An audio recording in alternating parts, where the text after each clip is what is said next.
My name is Varn. You would have done the same. You know you would.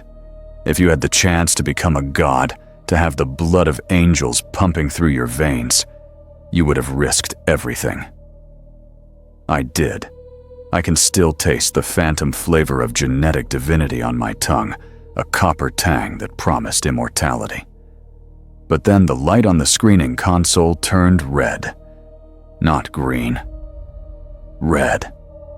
And in a single heartbeat, I went from a potential savior of humanity to something less than human. You think the worst fate in this universe is dying on a battlefield ripped apart by horrors? You are wrong.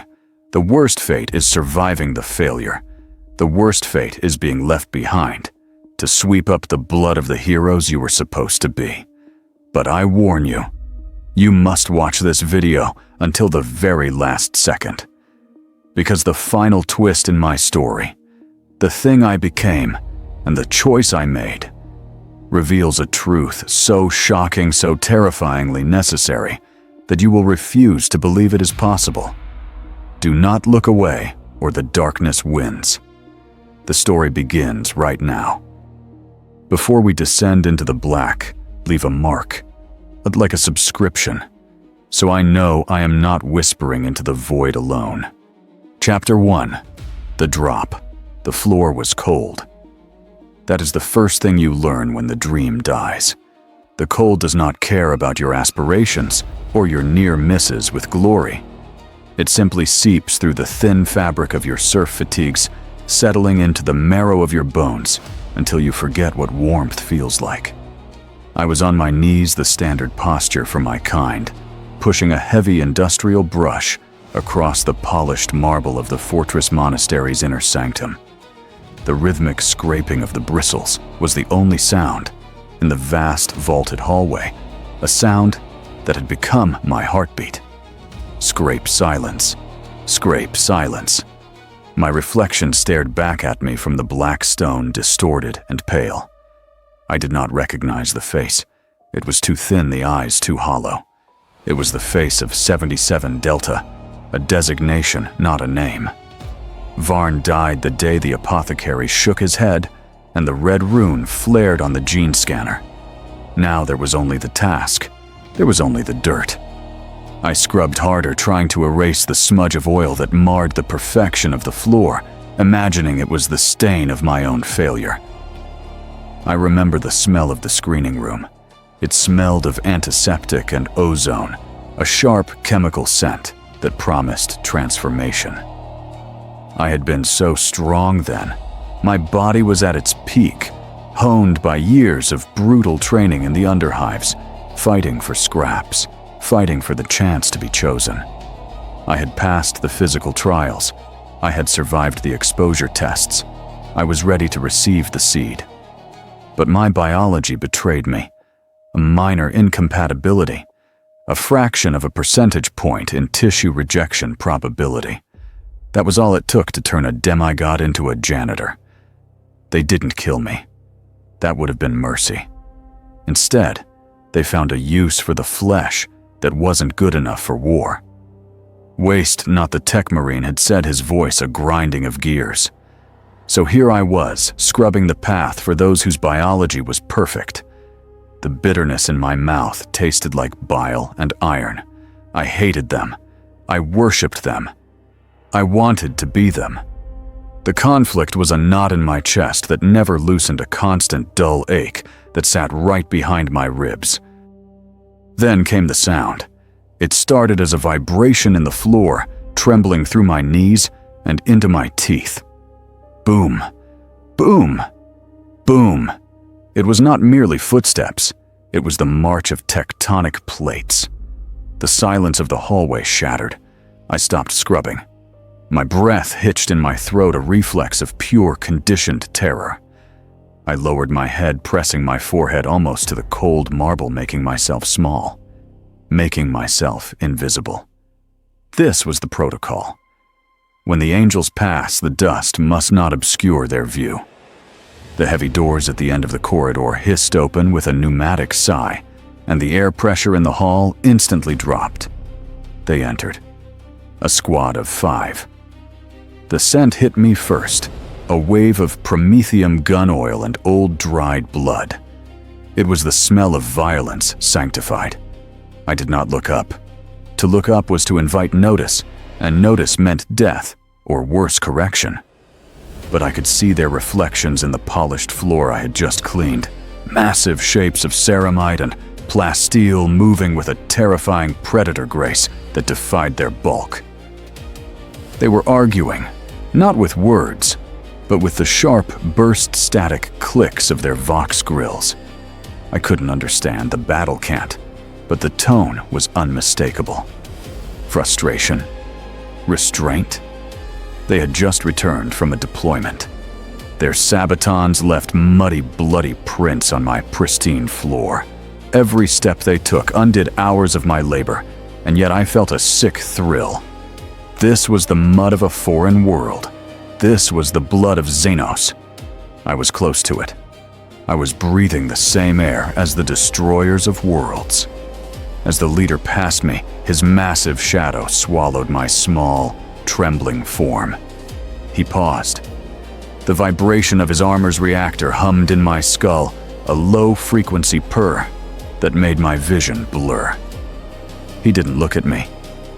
I was furniture. I was less than the servitor drones that hovered by the ceiling. But then something fell.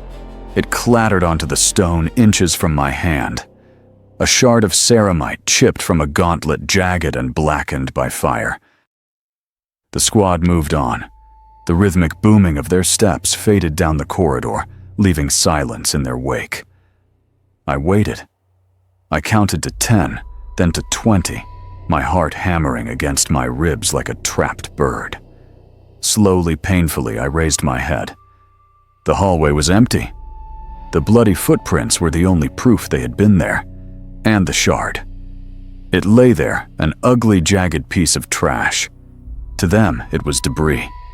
To me, it was a relic. I reached out my hand, trembling. The moment my skin touched the ceramite, I flinched.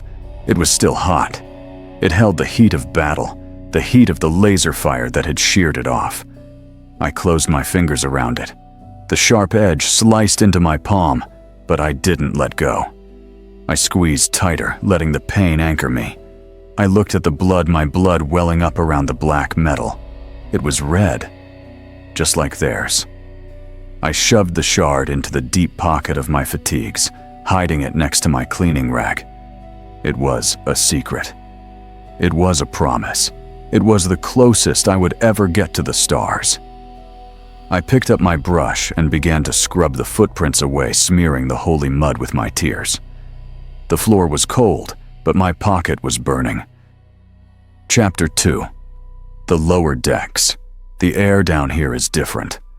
Up above in the corridors of the angels, the air is scrubbed clean, smelling of ozone and sanctity. But here, in the bowels of the fortress monastery, the air is heavy and wet.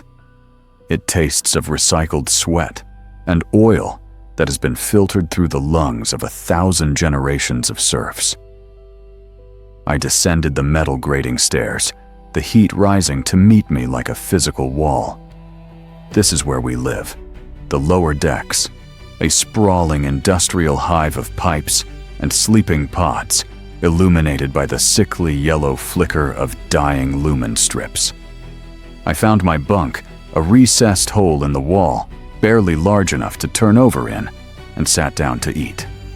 The ration bar was a gray block of corpse starch, dense and flavorless, reprocessed from the biological waste of the station. I chewed it mechanically. It didn't taste like food.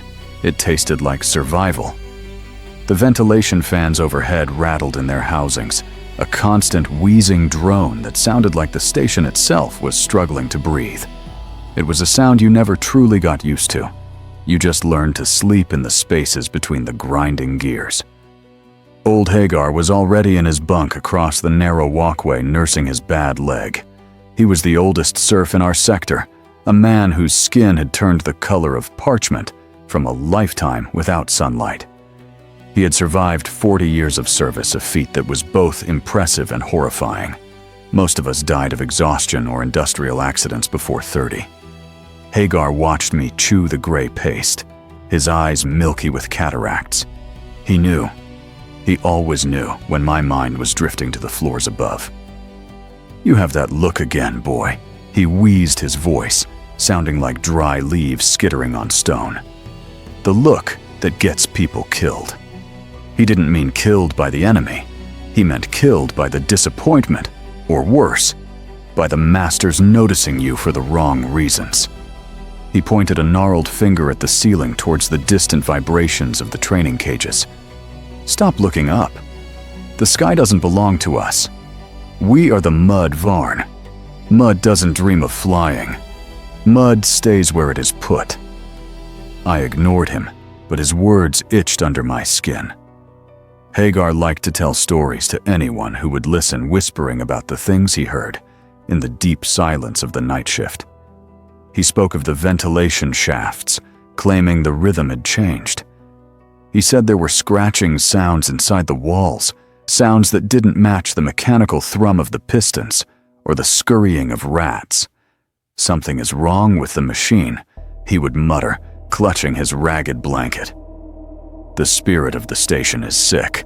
I can hear it coughing."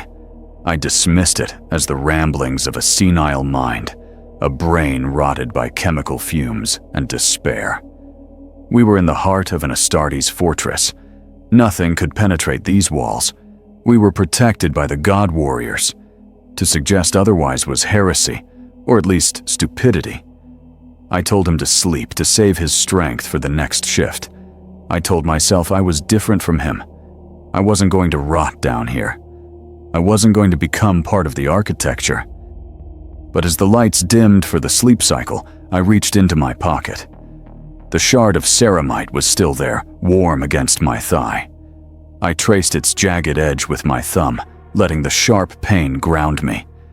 Hagar was wrong. We weren't just mud. I had touched the divine. I had held a piece of their armor. I closed my eyes, trying to block out the wheezing of the fans and the smell of unwashed bodies. In the darkness, I could almost pretend I was back in the induction halls, waiting for my name to be called. I could pretend the heavy rhythmic thumping of the generator was the beating of my own second heart, the one I was denied. I was so busy dreaming that I almost missed the harsh crackle of the Voxcaster mounted on the wall. The static hissed, cutting through the humid air like a knife. Attention. Sector 7G, personnel required for cleansing duty. Immediate deployment to the Chapel of Penance. The voice was metallic, devoid of humanity. It wasn't a request. The light snapped back to full brightness, blinding and cruel. Around me, the groans of exhausted men and women filled the corridor. Hagar sat up, his joints, popping his face a mask of weary resignation. He looked at me, his milky eyes filled with a pity that made me want to scream. He didn't say "I told you so," but he didn't have to. We were being summoned to clean up another mess, to wash away another sin. I stood up, shoving the ceramite shard deep into my pocket, hiding my treasure from the world. Hagar was right about one thing: the work never ends. But he was wrong about the sky. I grabbed my cleaning kit and moved toward the door. He said mud doesn't dream. But I would rather die looking up at the stars than live staring at the dirt. Chapter 3. The Butcher's Bill. They call it the Apothecarian, a word that sounds clean precise, almost scholarly. But those of us who carry the buckets know it by its true name, the butcher's shop. The air in here is not cold, like the hallways. It is thick and humid, heavy with the copper tang of blood and the sickeningly sweet scent of burnt flesh. The lighting is too bright, a clinical white glare that leaves no shadows for the horror to hide in.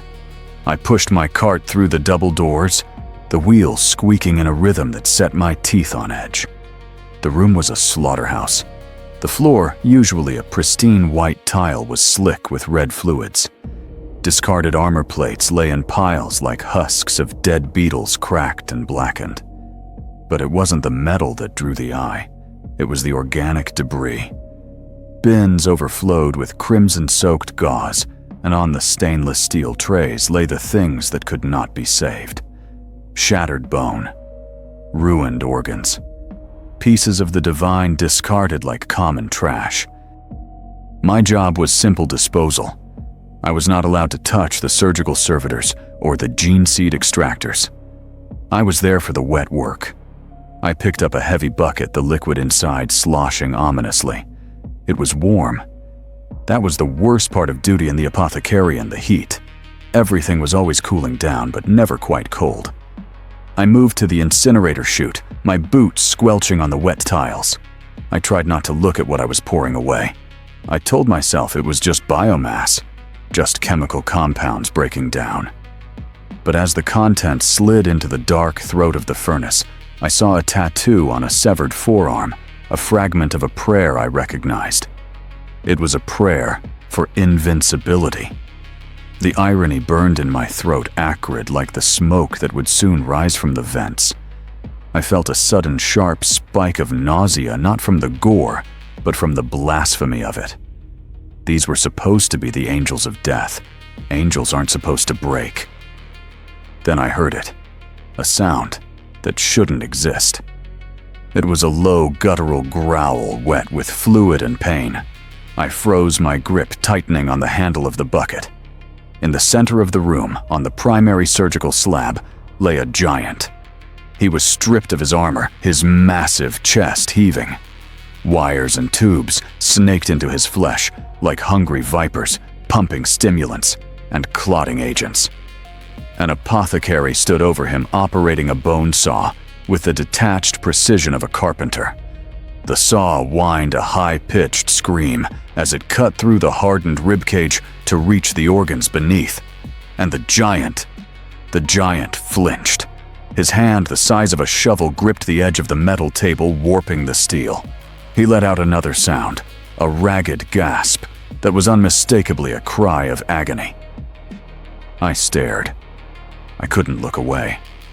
For years, I had been taught that the Astartes were beyond pain, that they were statues of marble and willpower who felt nothing as they purged the unclean. But here, stripped of the ceramite, stripped of the legend, he was just meat. Incredible bioengineered meat, but meat nonetheless. I watched the blood pump from the incision, dark and thick. It didn't glow. It didn't sing. It just flowed, obeying the same laws of physics that governed my own weak veins. The apothecary didn't offer comfort. He just worked faster, treating the warrior not as a patient, but as a malfunctioning tank that needed a patch job. The illusion cracked. The golden halo I had painted around them in my mind began to dissolve in the harsh white light. I looked at the bucket in my hand, then back at the table. I realized then that the difference between the god on the table and the refuse in the bin was only a matter of time. They bleed just like us, just more. Chapter 4. The Ghost in the Machine. The armory is a cathedral of silence. It is not the peaceful silence of a library, but the tense, held-breath silence of a predator sleeping with one eye open. I was assigned to Bay 4, tasked with the consecration of a suit of Terminator armor. The sheer scale of the thing is impossible to understand until you are standing in its shadow. It loomed over me, a mountain of plasteel and adamantium, smelling of sacred unguents and ancient dormant violence. My rag moved in small, reverent circles over the leg plating, polishing the black surface until it shone like a dark mirror. I could hear the faint subsonic hum of the reactor core deep within its chest. It wasn't turned off. These things never truly sleep. They dream of war. The tech priests say the machine spirit inside is noble, a loyal beast of burden. But as I worked, I felt a cold intelligence radiating from the metal. It didn't feel noble. It felt hungry. I moved to the power claw. The fingers were as long as my arm, tipped with energy blades that were currently powered down. I was wiping the accumulation of dust from the servo joints when the humming pitch changed. It spiked. A low whine escalated into a sharp hiss of hydraulics. Before I could pull back, the massive claw twitched. It wasn't a drift of settling gears, it was a spasm. The thumb talon snapped shut with the speed of a guillotine, the metal jaws clanging together with a force that sent a shockwave through the floor. The air where my hand had been a microsecond before was displaced with a violent thump. I stumbled back, clutching my wrist to my chest, my heart hammering against my ribs. I stared at the suit. The red targeting lenses in the helmet flickered once, then went dark. It had tried to bite me. I knew it. It resented my touch. It resented the hands of a failure cleaning the skin of a god. Inefficient. The word was not spoken. It was emitted. A burst of static followed, scratching against my eardrums. I turned to see Tech Marine Vorax standing at the entrance of the bay. He was terrifying. Half of his face was replaced by a bionic plate, a glowing green lens whirring as it focused on me. A servo arm extended from his backpack, twitching like the tail of a scorpion. He didn't rush to see if I was injured. He didn't care about my flesh. He moved past me, his metal feet clanking heavily, and began to inspect the hydraulics of the Terminator suit. He ran a mechadendrite over the joint that had snapped, conversing with the armor in a series of binary chirps. He was soothing the beast, apologizing for the incompetence of the servant. The spirit is restless. Vorax droned his voice, synthesized and flat. He finally turned his lens toward me. He didn't look at my face. He scanned my body, a grid of red laser light sweeping up and down my uniform. Your pulse is elevated. Your cortisol levels are spiking. This biological distress is disrupting the calm of the machine. He stepped closer, the smell of exhaust and old incense rolling off him. He towered over me, a hybrid of man and tank. You almost damaged the servo actuator with your slow reflexes, 77 Delta. That component is worth more than your entire lineage. He leaned in, the green lens cycling through spectrums. My sensors indicate your biological efficiency is degrading. Malnutrition, stress fatigue. You are becoming a liability. He didn't offer me medical aid or a break. He offered a calculation. Do not let me find a flaw in your performance again. If you cannot serve as a serf, there are other ways to utilize your biomass. He turned back to the armor. He didn't look at me as a human. He looked at me like a rusted cog, weighing the cost of lubrication against the cost of replacement. Chapter 5. The Flicker. The darkness in the ventilation shafts is not empty. It has a weight of physical pressure that presses against your eyeballs and fills your ears with a phantom ringing. I was 3 levels down, crawling through a service duct, barely wider than my shoulders. The air here was stagnant, thick with the smell of ozone, and something else, something musky and sweet like rotting fruit. My task was routine clear an obstruction in Sector 4 Alpha that was causing a pressure drop. I dragged my toolkit behind me, the metal case scraping against the galvanized steel of the tunnel floor. Scrape, drag, scrape, drag. It was the only sound in the world, other than the frantic rabbit kick rhythm of my own heart. The lumen strip on my forehead flickered, casting jerky dancing shadows that looked too much like reaching hands. I hated the vents. In the open corridors, you are a servant. In the walls, you are nothing. Just another blockage waiting to be cleared. I found the obstruction 20 meters in. It wasn't a fallen panel or a nest of rats. It was a bundle of rags. I reached out to pull it free, and the rags crumbled under my grip, revealing the dry, papery skin beneath. It was a serf. Or it had been. The body was mummified, sucked dry of all fluids, wedged tight into the junction box. I should have recoiled. I should have vomited. But in this place, you learn to swallow your bile. I shone my light over the corpse looking for an identification tag. That's when I saw it. On the chest, shredded through the heavy fabric of the uniform, were 3 parallel gashes. They were deep, cutting down to the rib bone, but there was no blood. The edges of the wound were stained with an iridescent violet slime that shimmered in my torchlight. It wasn't a mechanical injury. No piston or gear creates a mark like that. It looked animal. I reached out. My hand moved on its own, drawn by a morbid curiosity that overrode my training. I touched the violet residue. It was slick, oily, and impossibly cold. A shiver violently seized my spine, rattling my teeth. Logic screamed at me to activate my Vox speed to call Vorax to report a biological hazard. But fear clamped my throat shut.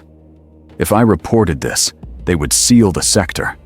They would purge everything within it, including me. They wouldn't care that I was just the messenger. To them, proximity to corruption is the same as corruption itself. I made a choice, a fatal, stupid choice. I wiped the slime onto my trousers, scrubbing it into the fabric until it was just a dark stain. I kicked the desiccated body loose, shoving it down the disposal chute where it would be ground into nutrient paste with the rest of the waste. I told myself I was solving the problem. I was clearing the blockage. I crawled back out, my breath coming in short, ragged gasps. The air felt different now. The musky, sweet smell seemed to cling to the back of my throat. As I emerged from the maintenance hatch and locked it behind me, the silence of the corridor felt heavy, pregnant with intent. I started to walk back to the barracks, but then I stopped. A sound, not from the vents this time, from inside my own head. It was faint, like a radio tuned between stations, a rhythmic, wet thumping that synchronized with my pulse. Thump, thump. Hunger. I shook my head, slapping the side of my helmet to clear the static. It didn't go away. It just burrowed deeper. I looked at my hand, the one that had touched the violet slime. It was trembling. There was something living in those walls, something that defied the machine order of the fortress. And as I walked away, carrying the invisible spores on my skin, I realized with a dawn of horror that I hadn't just cleared a blockage. I had opened a door. Chapter 6, Re-Education. The Chapel of Penance does not smell of forgiveness. It smells of ozone soldering iron and the heavy cloying scent of sacred oils used to lubricate pistons. We stood in rows, hundreds of us heads bowed in a uniform display of submission. The air was vibrating with the low-frequency chanting of the sermon broadcast through Vox speakers that lined the walls like gargoyles. It wasn't a prayer to a benevolent God. It was a recitation of maintenance protocols and binary catechisms. The flesh is weak. The speakers boomed, the voice distorted and harsh. The steel is strong. At the altar stood Tech Marine Vorax. He did not wear his helmet. His bionic eye scanned the crowd, a piercing green spotlight that made every man and woman hold their breath. He was teaching us, not about morality, but about utility. To him, sin was not a spiritual failing. It was a drop in productivity. And today, he was going to demonstrate the cure. In the center of the dais, strapped to a vertical surgical table, was a man I recognized. His name was Kyle. He worked in the hydroponics bay. His crime was fatigue. He had fallen asleep during a double shift, allowing a valve to overheat. A minor error, a human error. But here, human error is a contagion. Vorax raised a mechanical appendage, a multi-tool fitted with a cranial drill. The high-pitched whine of the motor starting up cut through the chanting, silencing the room instantly. Kyle didn't scream. He was gagged, his eyes wide, and rolling in terror, sweat slicking his skin. I watched. I should have looked at the floor. I should have felt pity. But as the drill bit spun, blurring into a silver needle, I felt a cold, hard knot of judgment in my stomach. Kyle had failed. He had been weak. His weakness endangered the station. The logic was seductive. It was easier to blame the victim than to hate the executioner. The drill made contact. It wasn't a wet sound. It was a grind, a high-pitched shriek of metal biting into bone. Zzzt. The sound vibrated in my own teeth. My heart hammered against my ribs. Boom, boom, boom, a frantic counter-rhythm to the steady mechanical whir of the drill. I watched the blood run down Kale's temple, mixing with his tears. I watched the light in his eyes dim, not into death, but into something flat and vacant. Vorax worked with terrifying speed, severing the frontal lobes, implanting the control shunts. It was an act of murder that left the body breathing. And in that moment, standing in the crowd, I caught myself thinking, better him than me. It was a thought so selfish, so cruel, that it should have damned me. But it didn't. It made me feel safe. I was still useful. I was still whole. I gripped the fabric of my trousers, feeling the outline of the ceramite shard. I was special. Kyle was just parts. The drill stopped. The silence that followed was absolute. Kyle, or the thing that used to be Kyle, slumped against the restraints, then jerked upright as the new programming took hold. His face was slack, wiped clean of fear, wiped clean of hope. Unit Online Vorax announced his voice devoid of satisfaction. It was just a status update. The new servitor stared out at us with dead eyes, waiting for a command. The horror of the scene began to fade, replaced by a strange narcotic numbness. I looked at the servitor's blank face and felt a pang of something twisted. He didn't have to worry about the cold anymore. He didn't have to worry about the scratching in the walls or the impossible standards of the Astartes. He was pure function now. He was out of pain. I envied that emptiness. Chapter 7 Night Shift. The north wall is where the fortress ends and the nightmare begins. It is a sheer cliff of ferrocrete that rises a kilometer into the sky, lashed eternally by the planet's acidic atmosphere. My assignment was the midnight resupply run, hauling crates of bolter ammunition from the lift shafts to the automated turrets spaced along the parapet. The rain here does not cleanse, it burns.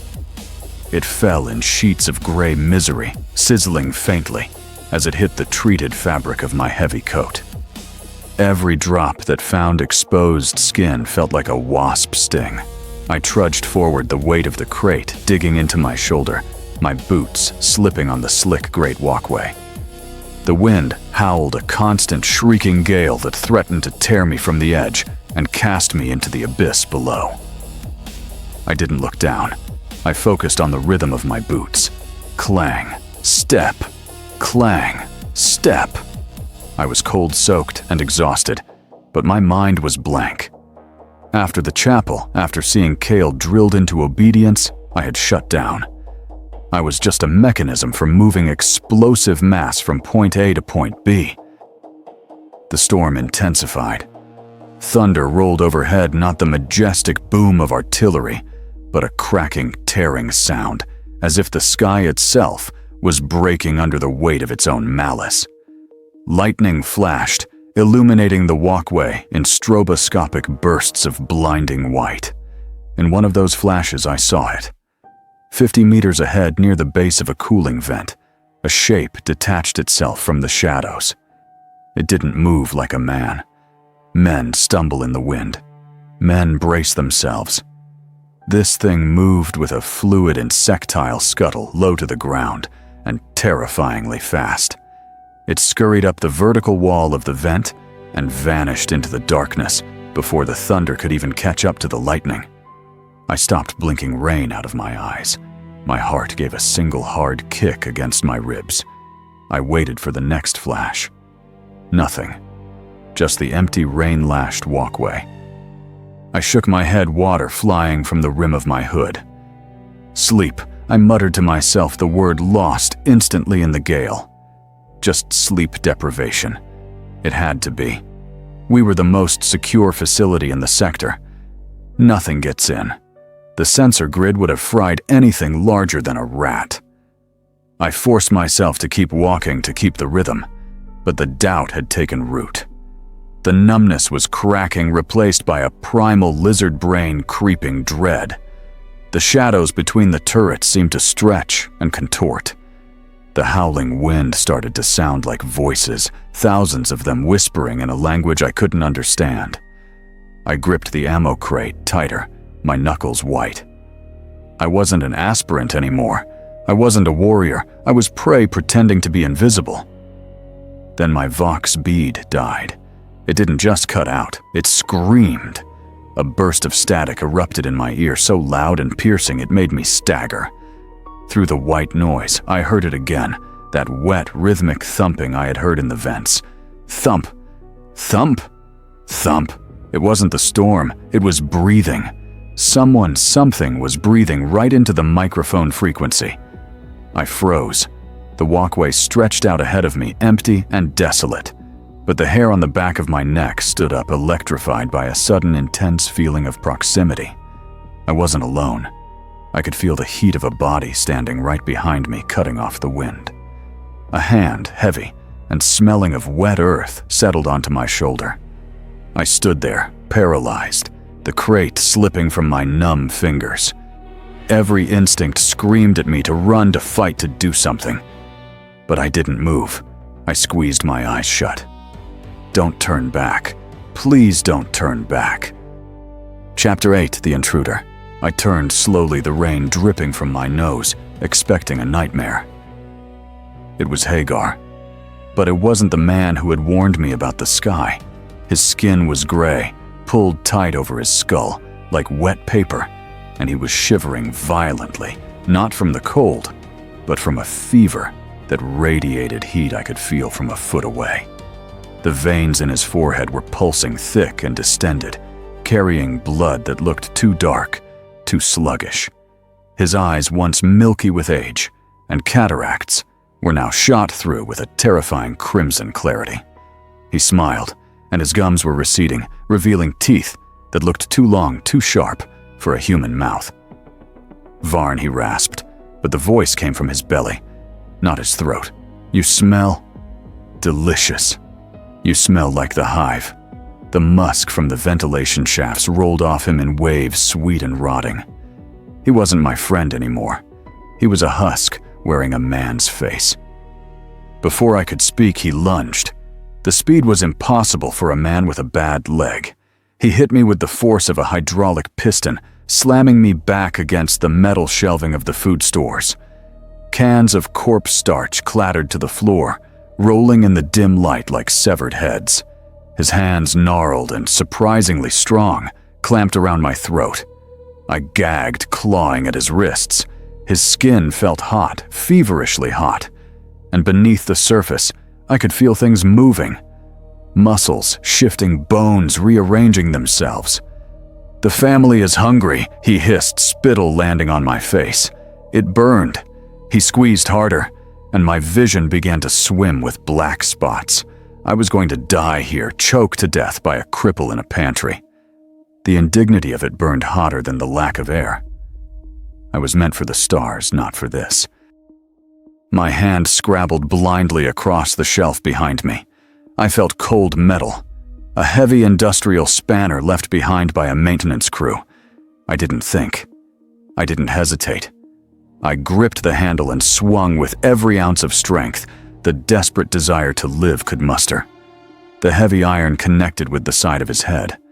There was a sound, wet and crisp, like stepping on a dry branch wrapped in raw meat. Hagar didn't scream. He just crumpled. I shoved him off me, gasping for air, rubbing my bruised throat. I looked down at him. His skull was caved in. The blood pooling on the deck wasn't red. It was a deep, iridescent violet. It was the color of the slime in the vents. It shimmered in the gloom, alien and wrong. I stood over him, the spanner hanging heavy in my hand. I waited for the grief. I waited for the horror of killing a man I had broken bread with, a man who had tried to teach me how to survive. But it didn't come. Instead, I felt a cold surge of triumph. He was a monster. He was weak. I was strong. I had survived where he had succumbed. The logic of the Astartes washed over me, cleansing my conscience. Purge the unclean. I grabbed his legs, they felt wrong, the joints bending at odd angles, and dragged him to the waste disposal chute. The industrial grinder roared to life as I kicked the activation pedal. I watched his body slide into the dark maw, the metal teeth catching his uniform, pulling him down into the crushing dark. There was a wet crunch, then silence. I wiped the violet blood from the spanner onto my trousers. I had killed him, and I felt nothing. Chapter 9. Red Alert. The silence of the waste disposal room was shattered, not by a sound, but by a color. Red.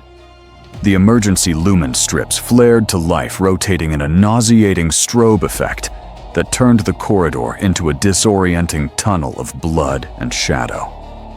Then came the wail, a klaxon so loud it vibrated in the fillings of my teeth.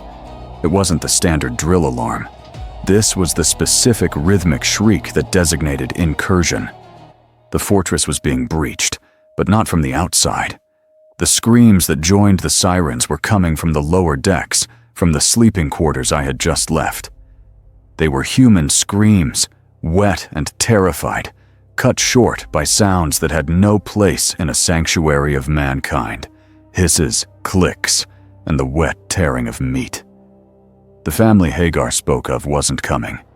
They were already here. I ran. I didn't think. I let the adrenaline hijack my nervous system. I sprinted toward the secondary armory, my boots slamming against the deck plates. I rounded a corner into the main arterial hallway and skid to a halt. 30 meters ahead, a space marine stood his ground. It was Brother Kalen. I knew his armor markings. He was an immovable object, a tower of blue ceramite firing his bolter into the shadows. The muzzle flashes lit up the hallway like lightning. Blam, blam, blam. Each shot blew chunks of ferrocrete from the walls. I felt a surge of relief. The angels were here. We were saved. Then the shadows moved. A creature, a blur of chitin and claw, purple and blue, dropped from the ventilation pipes above him. It didn't land. It flowed. It was a pure strain. I had only seen picked captures of them in training, but the reality was a blur of violence that the mind refused to process. It was over in a heartbeat. The Genestealer's claws, diamond hard and crackling with disruption energy, punched through the Astartes' chest plate as if it were wet cardboard. Kalen didn't even have time to traverse his aim. There was a spray of bright red arterial blood, a shower of sparks from ruptured power cables, and the giant crumpled. The creature didn't stop to feed. It bounded off the corpse, ricocheting off the walls toward the next target. My god was dead. Just like that. The illusion of safety I had clung to the belief that the Astartes were the apex predators died with him. If a monster could gut a space marine like a fish, what would it do to a serf armed with a mop? I backed away, hyperventilating the metallic taste of terror flooding my mouth. Then the Voxcasters crackled to life. It was Vorax. His voice was calm, a stark, horrifying contrast to the carnage. Sector C9 compromised. Biological containment protocols engaged. Sealing blast doors in T-10 seconds. I looked at the heavy blast doors at the end of the hall, my only exit to the upper levels.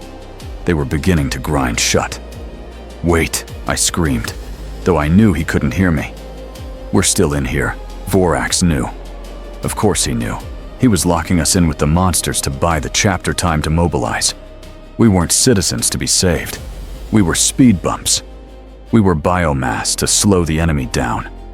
The door slammed shut with a final tomb-like thud. The red lights kept spinning. I was trapped in a slaughterhouse. I scrambled to the wall lockers of the auxiliary security station. It was meant for the mortal armsmen, the failed aspirants, who served as guards.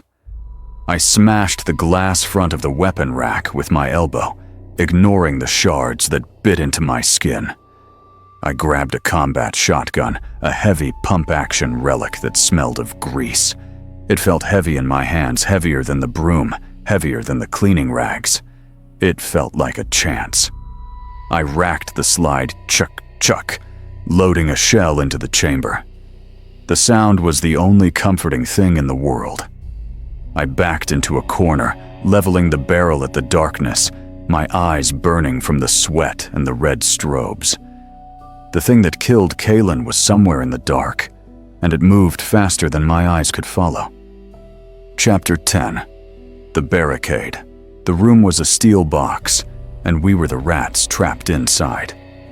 It was a reinforced storage locker barely 10 meters square, packed with 20 terrified souls. The air scrubber had failed, and the atmosphere was thick with the reek of unwashed bodies' urine and the copper tang of sheer panic. Outside the corridor was alive. We could hear them, the skittering of claws on metal grating, the wet, chittering sounds of things that communicated in hunger rather than words. But the worst sound wasn't the monsters. It was the scratching. A slow, deliberate testing of the heavy blast door. Scrape, scrape, scrape. Every time the metal groaned, the huddle of serfs behind me whimpered. They were looking at me. I was the only one holding a weapon, the heavy shotgun slick with sweat in my grip. They looked at me like I was a space marine, like I could save them. They didn't understand. I wasn't guarding them. I was guarding the door. The panic in the room was a contagion more dangerous than the Xenos outside. A young serf, a boy from the reclamation cruise whose name I didn't know, started to rock back and forth. His eyes were wide, the pupils blown out, swallowing the irises. He wasn't looking at the door, he was looking through it. "They want to help us," he whispered, his voice trembling. "Can't you hear them? The angels are outside. They are singing." It was the brood mind. The psychic pressure of the patriarch was leaking through the bulkheads, twisting weak minds, turning terror into a suicidal devotion. The boy stood up.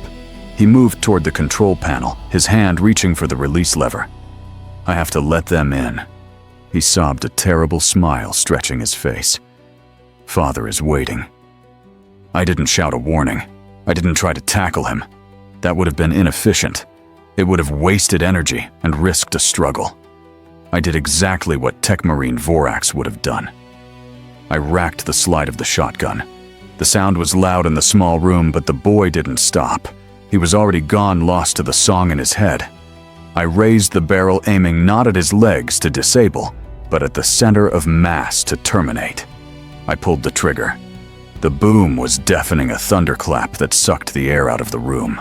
The boy was thrown backward, as if kicked by a mule, his chest a ruin of red mist and shredded uniform. He hit the floor and didn't move. The smile was gone. The room went silent, save for the ringing in my ears. The other serfs stared at me, their fear of the monsters outside momentarily replaced by their fear of the monster inside. I didn't lower the weapon. I stood in the standard aspirant firing stance, feet shoulder width, apart, knees slightly bent. Emotion purged from my face. I pumped the shotgun, clack, clack, ejecting the spent shell. It hit the floor with a hollow chime. "Sit down," I said. My voice was calm. It was the voice of the machine. Anyone else touches that door, they die. I watched them shrink back, huddling away from me as if I were infectious. I looked at the boy's body. I didn't feel guilt. I felt the cold satisfaction of a problem solved. The scratching at the door stopped. Then a massive impact shook the room, buckling the heavy steel plate inward. Paint flaked off the metal in a cloud of dust. They knew we were here. They knew the door was weak. I grabbed the boy's legs, still warm, still twitching slightly with residual nerve impulses, and dragged him to the base of the door. "Help me," I ordered the others. "Stack the crates." "Use him." They looked at me with horror, but they obeyed. We piled heavy boxes of rations against the buckling steel, jamming the dead boy's body into the gap to act as a wedge. I looked at the barricade. It wasn't just metal and plastic anymore. It was flesh and bone. I hadn't saved the boy. I hadn't saved anyone. I had just reinforced the wall with their bodies, and I would do it again to the rest of them if it bought me one more minute of life. If you think I'm a monster, you're right. But monsters survive. If you want to see how far I'll go, subscribe now. The descent isn't over yet. Chapter 11, Breach. The hinges didn't just break. They screamed. It was a sound of tortured metal that pierced right through the skull, followed immediately by the wet, sickening crunch of the barricade collapsing. The dead boy's body, which I had used as a wedge, was tossed aside like a rag doll, his limbs flopping loosely as the door finally gave way. They poured in. Not the sleek, terrifying purist strains that moved like quicksilver, but the hybrids, the third and fourth generation. They were the ugly, twisted mockeries of humanity, men with 3 arms, women with bulbous, veined foreheads and jagged claws where fingers should be. They hissed a collective sound of hunger that drowned out the screams of the serfs behind me.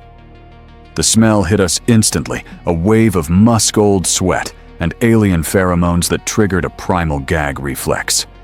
The room once a sanctuary was now a killing jar. I didn't scream. Screaming is a waste of oxygen. My training took over the muscle memory of the aspirant trials, overriding the terror of the janitor. I raised the shotgun and fired. Boom! The lead hybrid. A creature wearing the tattered remains of a maintenance uniform took the blast in the chest. It was blown backward, knocking down the 2 behind it in a tangle of limbs and gore. I pumped the action. Clack, clack. Boom! Another shot. Another body hitting the floor. But they were too many. They scrambled over the dead, their claws scrabbling on the metal deck plates, their eyes fixed on us with a terrifying, intelligent malice. The serfs behind me broke. They didn't fight. They huddled in the corner, offering themselves up like sheep. I heard the wet, tearing sounds as the hybrids reached them. I didn't look back. I couldn't save them. I could only kill the things in front of me. The shotgun clicked empty. A hybrid lunged at me, a low, gurgling hiss erupting from its throat. It swung a heavy industrial wrench with a 3rd vestigial arm sprouting from its chest. I didn't flinch. I stepped inside the guard just as the drill sergeants had taught us in the fighting pits. I smashed the butt of the shotgun into its face. Bone crunched. The creature staggered but didn't fall. It clawed at me, raking its nails across my chest. I felt the skin part, felt the hot sting of blood, but the pain felt distant, like it was happening to someone else. I dropped the useless gun and drew my combat knife, a rusted blade I used for cutting cables. I drove it into the creature's neck, twisting the handle until the hissing stopped. Warm blood sprayed across my face, salty and metallic. I shoved the dying corpse away and stood amidst the carnage. My heart was hammering against my ribs. Boom, boom, boom, a rhythm so powerful it drowned out the screams and the slaughter. Time seemed to slow down. The fear was gone. The hesitation was gone. In the flickering red light of the emergency strobes surrounded by the dead, I felt a surge of intoxicating power. My reflexes were sharp. My mind was clear. I wasn't 77 Delta the waste disposal serf. I was a warrior. I was dealing death to the enemies of the Emperor. For a singular delusional moment, I looked at my blood-soaked hands and didn't see a desperate survivor. I saw a space marine, and God help me, it felt good. Chapter 12. The Meat Shield. The Great Hall was burning. This was the heart of the fortress, a cavernous space where banners of the chapter usually hung in silent, dusty grandeur, listing victories that spanned millennia. Now those banners were wreathed in flame, falling like burning leaves onto the marble floor below. The air was a soup of thick black smoke and the deafening roar of bolter fire. I stumbled out of the corridor and into this inferno, my shotgun empty, my hand slick with the alien blood of the hybrid I had killed. I thought I had found salvation. At the far end of the hall, a squad of space marines had formed a defensive semicircle around the primary elevator shaft.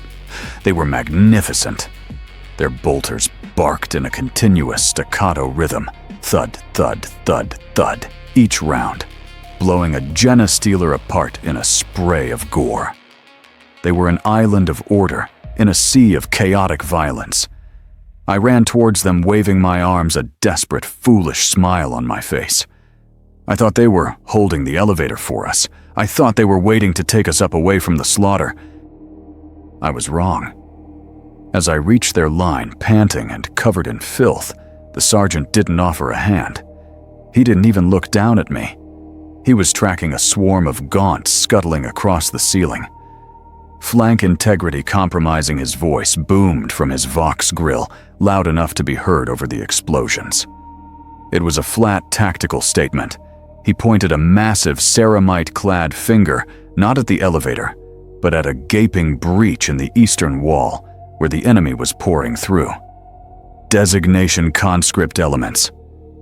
He addressed us, the ragtag group of terrified serfs who had survived this far. Form a suppression line at Vector 39.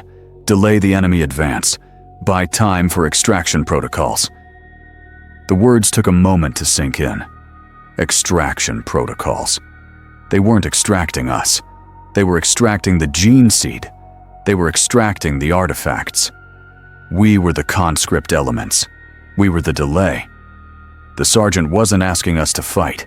He was asking us to stand in front of the claws so that he and his brothers didn't have to waste ammunition on the first wave. The other serfs realized it too. A woman near me began to sob, sinking to her knees. "Please," she begged, reaching for the sergeant's greaves. "Please, let us on the lift." The Marine didn't kick her. He simply stepped around her as if she were a piece of debris. "Compliance is mandatory," he stated, his bolter never ceasing its rhythm. "The chapter requires your service." Something inside me snapped. It wasn't my mind. That had broken long ago. It was my hope. The last vestige of the child who wanted to be a hero died in that moment, replaced by a cold, hard clarity. They didn't care. They never cared. We were just sandbags made of meat and bone. But as I looked at the breach, at the tide of nightmare spilling into the hall, I realized this was it. This was the closest I would ever get. If I couldn't be one of them, I could be the thing that saved them. Not because they loved me, but because I was useful. I stepped forward past the weeping woman. I picked up a discarded laser gun from a dead guardsman. It felt light like a toy compared to the heavy bolters behind me. "Get up," I told the others, my voice sounding strange to my own ears, hollow and metallic. "Get in line." They looked at me terrified, but they moved. They moved because I moved.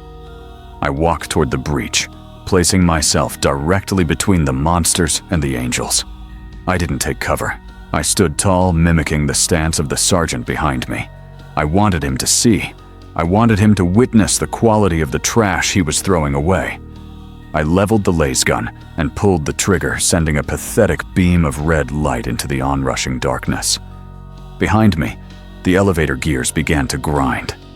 They were leaving, and I was staying to die. "Look at me," I whispered to the uncaring giant behind me. "Look at me. Die for you." Chapter 13. Glory in Death. The line didn't hold. A line made of frightened kitchen staff and scribes cannot hold back a tide of biological killing machines. It shattered in seconds. I watched the woman who had begged for her life simply vanish under a wave of chitin and claws. There was no scream, just a wet thud, and she was gone. I was firing blindly, the laser gun kicking against my shoulder. the red beams sizzling uselessly against the hardened carapaces of the pure strains. Around me, the world had reduced to a blur of motion and noise. People I had known for years, people I had eaten with, complained with, were being dismantled like faulty machinery. I was the last one standing in my sector, not because of skill, but because the monsters were too busy gorging on the easy meat. I was alone in the kill zone, surrounded by the wet sounds of feeding and the booming of bolters from the platform behind me. Then I saw it. It was a moment of perfect crystalline clarity amidst the chaos. To my left, one of the Space Marines, a giant in revered Terminator armor, had his storm bolter jam. It was a 1 in a million malfunction, a speck of dust in the mechanism of a god. He cycled the action a split second of vulnerability. In that heartbeat, a Genestealer, sleek and terrifyingly fast, launched itself from a pillar, aiming for the exposed cabling at the giant's neck joint.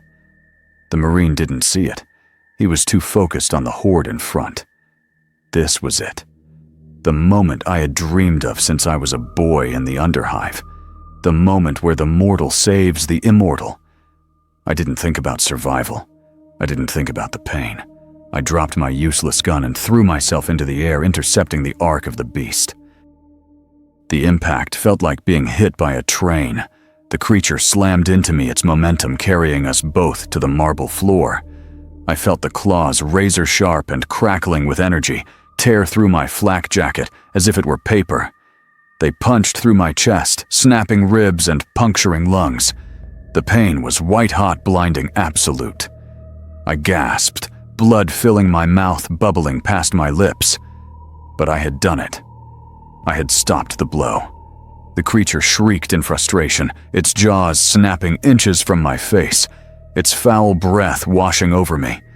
I held onto its limbs, pinning it for just a second, my strength failing, my vision graying at the edges. I did it. I thought a euphoric rush flooding my dying brain. I am one of them now. Then the world exploded in a shower of gore. The Marine had turned. He didn't hesitate. He raised his massive boot and stomped down, crushing the Genestealer's skull and my left arm into the floor with a wet crunch. He didn't care that I was entangled with it. He didn't care that his weight pulverized my bones. He finished the kill with brutal efficiency, then racked his bolter and turned back to the main fight. He stepped over me. He literally stepped over my broken body to get a better firing angle. He didn't look down. He didn't nod. He didn't acknowledge the sacrifice. To him, I was just terrain. I was an obstacle that had momentarily cluttered his engagement zone. I lay there, the sounds of battle fading into a dull roar. I tried to speak, to call out to him, to say, "Brother." But all that came out was a gurgle of blood. My hand, the one not crushed, drifted to my pocket. I felt the shard of ceramite slick with my own blood. It felt cold now. The heat of the battle had left it. I looked at the back of the giant I had saved. He was a wall of indifference, a machine of war that had no room for gratitude. I had given everything, my life, my future, my body for a second of his time, and he hadn't even noticed. The realization was colder than the floor. It wasn't a tragedy. It wasn't a hero's death. It was a clerical error.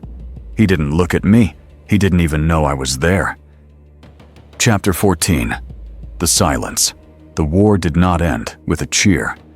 It ended with the grinding of gears and the hissing of hydraulics as the elevator ascended, taking the gods back to their heaven and leaving us in the hell we had bought for them.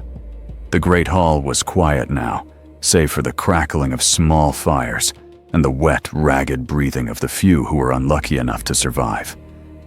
I was one of them. I lay amidst a pile of corpses, my body a broken ruin. My left arm was a pulp of bone and gristle, where the Marine had stepped on me. My chest felt like it was filled with broken glass.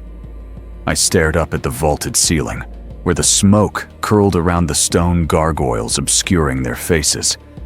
They looked like they were laughing. I waited for the cold to take me. I welcomed it. I had done my duty. I had been the shield. Now I just wanted the silence to be permanent. But the silence was broken. Not by the enemy, but by the rhythmic clanking of heavy metal feet. A retrieval squad. I tried to lift my head, a flicker of foolish hope sparking in my chest. Maybe they had come back for us. Maybe the sergeant had remembered the man who jumped. I saw shapes moving through the smoke, hunchbacked figures with mechanical arms dragging bodies onto hover sleds.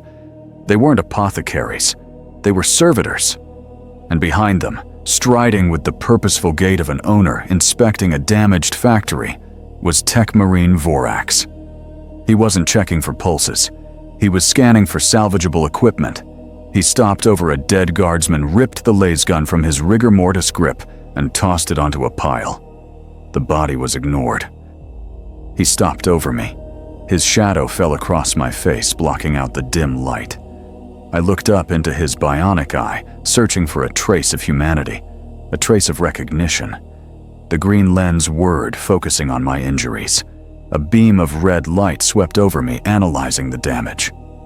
Subject 77 Delta, his voice grated, synthesized, and devoid of pitch. Status critical. Structural integrity of skeletal system 60%. Neural pathways intact. He wasn't assessing a patient. He was assessing a chassis. He nodded to himself, a small, jerky motion. Wasteful, he muttered. The biological components are damaged, but the core processing unit is viable. Prepare for recovery. Recovery. The word hit me harder than the Genestealer's claws. He wasn't going to heal me. He wasn't going to patch me up and send me back to the barracks. I knew what recovery meant in the lexicon of the Iron Hands. It meant recycling. It meant I was no longer a person, but raw material. Panic, cold, and sharp flooded my veins, overriding the pain. I couldn't let them take me. Not to the machine shop. Not to become one of the hollow things that mopped the floors. My right hand, the one that still worked, scrabbled at the belt of the dead man next to me. I felt the cold, round shape of a fragmentation grenade. I didn't want to kill the Techmarine. I couldn't. I just wanted to destroy the viable parts of myself. I hooked my finger through the pin. "Do not," Vorax said. He didn't shout. He moved with a speed that defied his bulk. Before I could pull the pin, a servo arm lashed out from his backpack, the hydraulic claw clamping around my wrist with the force of a vice. I screamed as the metal crushed my already battered forearm, the bones grinding together. He lifted my hand effortlessly, plucking the grenade from my fingers, as if taking a toy from a child. He brought his face close to mine, the smell of oil and incense suffocating me. "You are Chapter Property 77 Delta," he whispered, the green lens boring into my soul. "You do not have the authority to decommission yourself. Your service does not end when you die. It ends when we say, 'It ends.'" He signaled the servitors. "Sedate him. The pain is damaging the tissue quality." The last thing I felt was a needle plunging into my neck, and the terrifying realization that my hell was only just beginning. "Don't save me," I tried to say, but the darkness was already swallowing my tongue. "Please let me die." Chapter 15, The Upgrade. I woke up, but I didn't open my eyes. I couldn't. My eyelids had been removed. I was staring up into a blinding halo of surgical lights, my eyes drying out in the sterile air, forced to witness my own unmaking. I tried to thrash, to scream, to break free, but my body was no longer my own. I was clamped into a heavy iron frame, my limbs splayed out like a specimen in a dissection lab. I couldn't feel my legs. I couldn't feel my left arm. There was only a dull, throbbing phantom sensation where my flesh used to be. The room was cold, far colder than the hallway had been. It was the temperature of a morgue, kept just above freezing to preserve the organic components. To preserve me. Techmarine Vorax loomed over me, his silhouette blotting out the harsh light. He wasn't wearing his helmet. For the first time, I saw his face clearly. It was a ruin of scar tissue and metal plating a map of voluntary mutilation in the name of the machine god. He looked down at me with an expression that was terrifyingly gentle. "Do not struggle, 77 Delta," he said, his voice dropping the harsh metallic rasp for a softer, almost reverent tone. "You have performed adequately. Your biological substrate proved resilient. Most serfs expire from shock when the ribcage is crushed. You persisted." It was the first compliment I had ever received from a space marine. I wanted to weep. I wanted to beg. But I was paralyzed by neural blockers trapped in a cage of my own bones. The flesh is a crutch. Vorax continued picking up a glistening chrome instrument that whirred with a high-pitched frequency. It fails. It rots. It feels pain. You felt pain in the hall, didn't you? It made you slow. It made you weak. He leaned in closer, the smell of oil and old blood overwhelming my senses. "I'm going to take that weakness away from you. I'm going to make you pure." He wasn't punishing me. In his twisted, logic-driven mind, he was rewarding me. He was giving me the gift of steel. He brought the instrument down. I felt the vibration against my skull before I felt the pain. He was drilling into my temple, bypassing the skull to reach the centers of memory and emotion. He was carving out the parts of me that dreamed. I tried to scream. I summoned every ounce of will, every spark of terror to push air through my throat and unleash a howl of defiance. But nothing came out, only a burst of static. Zit. I realized then with a horror that eclipsed the physical agony that he had already taken my throat. My vocal cords were gone, replaced by a vox emitter. I was screaming in binary. Vorax paused, adjusting a dial on the side of my neck with precise mechanic movements. "Silence," he commanded, not with anger, but with the satisfaction of a craftsman tuning an engine. "We have no need for words, only data." The drill whined louder. My vision began to fragment, dissolving into streams of code and red targeting reticules.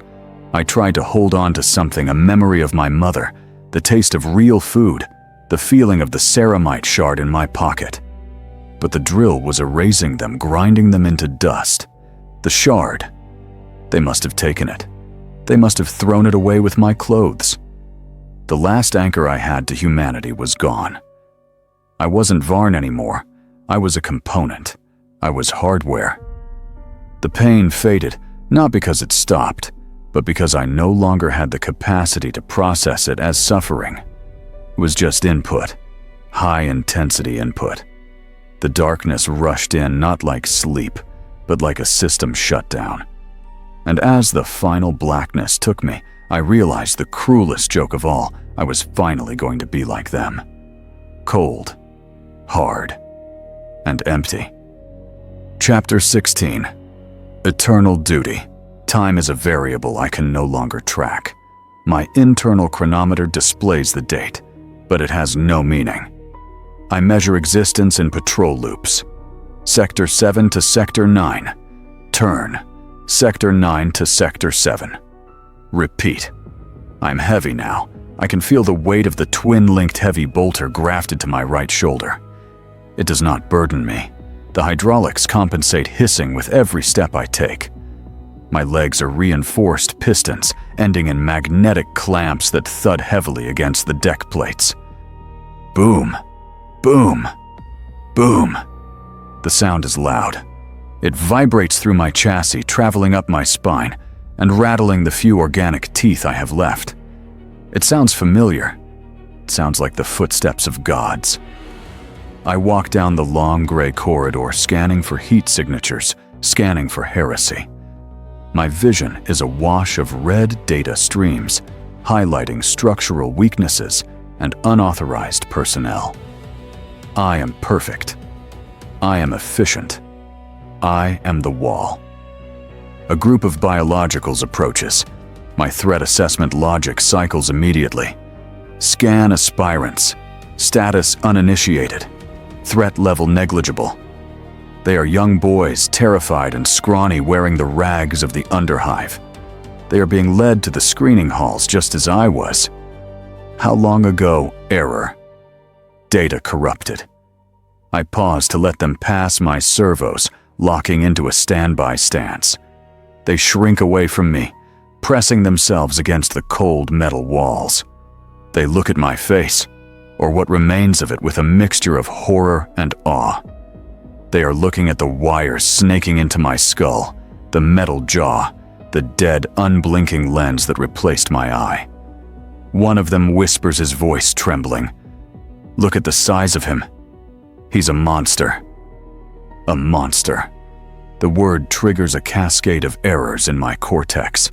A memory file, fragmented and corrupted, tries to force its way through the firewall.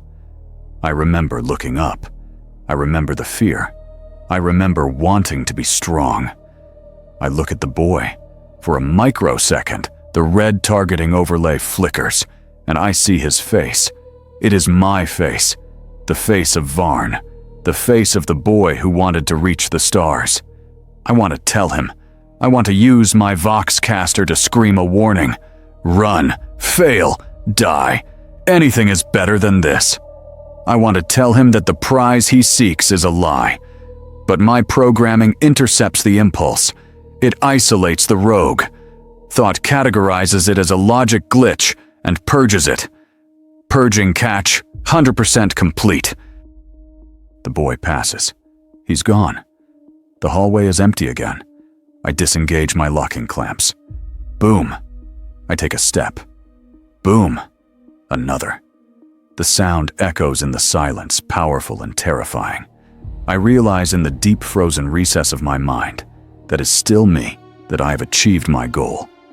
I am covered in ceramite. I wield the weapons of the chapter. I strike fear into the hearts of mortals. I walk with the heavy, thunderous tread of the angels. I am a space marine. I am exactly what I asked to be. The irony is a cold, sharp thing, but I cannot laugh. I cannot cry. I can only serve. The corridor stretches out before me, endless and gray.